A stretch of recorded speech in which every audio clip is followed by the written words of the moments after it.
Halo semuanya, pernah kepikiran nggak sih soal makna di balik ucapan-ucapan sederhana yang sering banget kita pakai setiap hari? Nah, kali ini kita akan coba bedah 4 kalimah toibah atau kata-kata kebaikan yang sebetulnya adalah cara kita untuk selalu mengingat keagungan Allah. Yuk coba bayangin sebentar, Anda lagi di puncak gunung, lihat pemandangan yang wow, luar biasa indahnya. Atau mungkin lihat matahari terbenam di pantai. Kata apa yang spontan keluar dari mulut Anda? Nah, respons alami inilah yang bakal jadi pintu masuk kita ke pembahasan kali ini. Oke, jadi apa sih sebenarnya kalimah thayyibah itu? Gampangnya, ini adalah kata-kata yang baik. Tapi, ini lebih dari sekedar ucapan loh. Ini adalah cara kita untuk mengakui kebesaran Allah di setiap situasi. Dan hebatnya, saat kita mengucapkannya, kita nggak cuma dapat pahala, tapi juga hati jadi lebih tenang. Kenapa? Karena ini adalah bagian dari zikir, cara kita untuk selalu ingat sama Allah. Di pembahasan kita kali ini ada 4 kalimah utama yang akan kita bedah. Yang pertama, Subhanallah, lalu Masya Allah, kemudian Insya Allah, dan terakhir Allahu Akbar. Yuk kita kupas tuntas satu persatu kapan dan kenapa kita perlu mengucapkannya. Oke, kita mulai dari yang pertama ya. Subhanallah, sebuah ungkapan yang kayaknya paling sering kita dengar pas lagi takjub sama sesuatu. Jadi, arti subhanallah itu adalah Maha Suci Allah. Ini penting banget. Lewat ucapan ini, kita itu sebetulnya lagi mengakui kalau Allah itu sempurna, suci dari segala hal yang buruk atau kekurangan apapun yang mungkin terpikir oleh kita.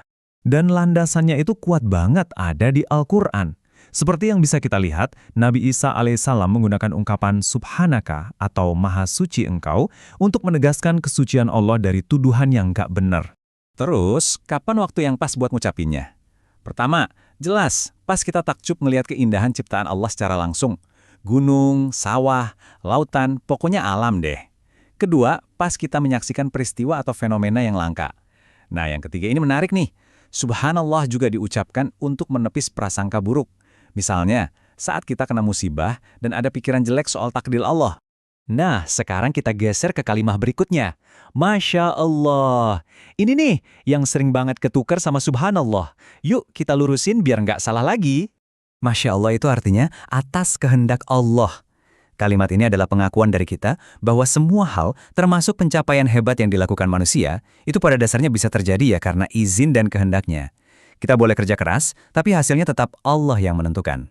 Di Al-Quran, dalam surah Al-Kahf, bahkan ada contoh spesifik penggunaannya, yaitu saat seseorang masuk ke kebunnya yang subur dan indah, sebagai pengingat bahwa semua itu adalah karunia dan terjadi atas kehendak Allah semata.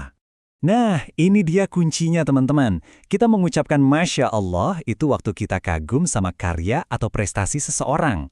Contohnya, lihat lukisan yang keren banget, atau dengar anak kecil yang jago banyak bahasa. Kita mengakui bahwa kecerdasan, bakat, dan hasil kerja keras mereka itu adalah karunia dari Allah. Oke, ini dia pertanyaan sejuta umat. Jadi, Subhanallah atau Masya Allah, kapan kita pakai yang satu dan kapan kita pakai yang lainnya? Dan ini dia jawabannya, jelas banget di sini. Biar gampang, gini aja.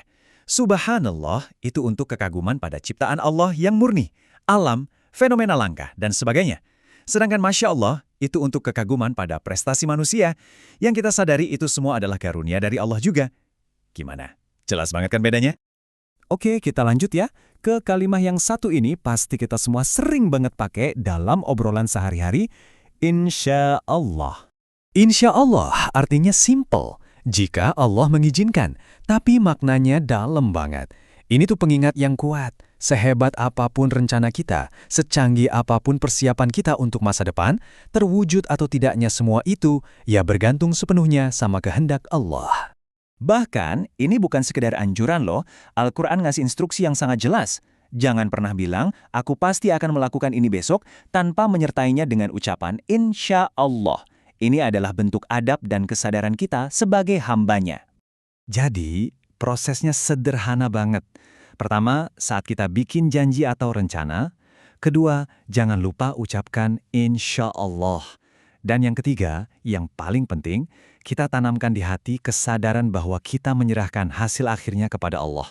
Jadi bukan cuma pemanis di bibir ya.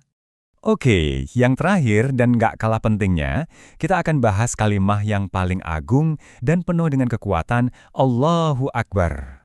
Allahu Akbar, atau yang kita kenal sebagai takbir, artinya Allah Maha Besar. Ini bukan cuma sekedar besar biasa ya, tapi kebesarannya itu tak terbatas, melampaui segala hal yang bisa kita pikirkan atau bayangkan. Makanya, kalimat inilah yang jadi pembuka sholat kita. Perintah untuk mengagungkan Allah atau bertakbir juga tercantum langsung di Al-Quran. Ini adalah salah satu cara kita untuk bersyukur atas semua petunjuk dan nikmat yang udah Dia berikan ke kita. Nah, penggunaannya ini luas banget kita bisa ucapkan saat melihat tanda kebesaran Allah, mirip-mirip subhanallah. Tapi juga saat kita menerima nikmat yang luar biasa besar, sebagai tambahan dari alhamdulillah. Dan yang paling powerful, takbir ini diucapkan untuk menguatkan diri dan mencari ketenangan saat kita lagi menghadapi ujian atau musibah. Jadi, apa benang merah dari semua ini? Keempat kalimat thayyibah yang kita bahas tadi, pada intinya, adalah bentuk zikir. Sebuah cara yang simpel tapi dalam banget untuk membuat lidah dan hati kita senantiasa terhubung dan ingat kepada Allah. Baik dalam kondisi suka maupun duka, saat kita kagum maupun saat kita sulit. Sebagai penutup, coba deh kita renungin bareng-bareng. Gimana ya kalau kita membiasakan ucapan-ucapan ini dengan penuh kesadaran? Bagaimana sebuah kata sesimpel Masya Allah bisa mengubah cara kita memandang prestasi? Atau bagaimana Allahu Akbar bisa mengubah cara kita menghadapi sebuah masalah? Nah, ini jadi pertanyaan untuk kita bawa pulang dan coba kita praktekkan dalam kehidupan sehari-hari.